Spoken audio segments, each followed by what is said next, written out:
Between their exodus from Egyptian slavery and their entrance into the New Eden, the land of promise, Israel encountered God at Mount Sinai. At God's holy mountain, God commissioned Israel as a royal priest among the nations.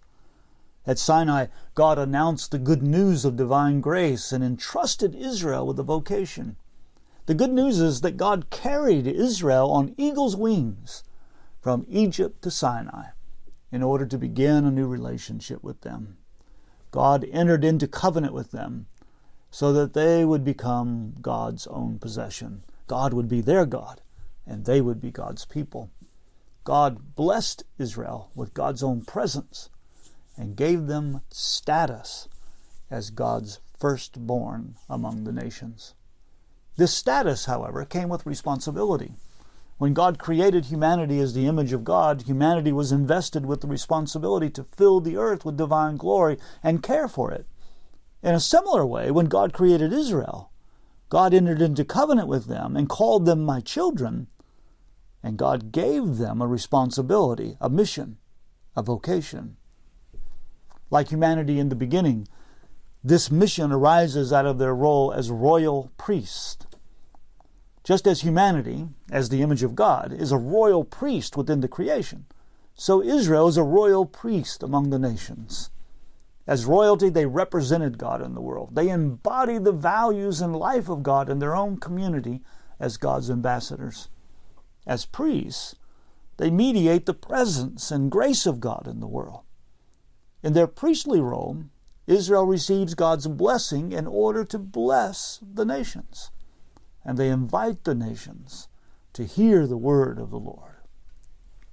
God wanted Israel to showcase wisdom and understanding, to display divine glory and righteousness. The Torah was a witness to the nations, and if Israel lived by its guidance, the nations would say, as Deuteronomy chapter 4, verse 6 anticipated, "Surely this great nation is a wise and understanding people." If Israel followed the Torah, they would embody wisdom, and they would show the nations how to live in peace and harmony and justice. If Israel followed the Torah, Israel would flourish, and in their flourishing, they would commend God's wisdom to the nations. The Great Commission of the Hebrew Bible, found in Isaiah chapter 49, verse 6, underscores Israel's missional purpose. They are a light for the nations, and appointed to bring God's salvation to the ends of the earth. Israel was not simply a means by which God would send the Messiah, but they were also a witness to the holy love of God among the nations. As the image of God in the world, Israel served the nations as a shining city on a hill, a light in the darkness. At times, they succeeded, and at other times, they did not, just like us.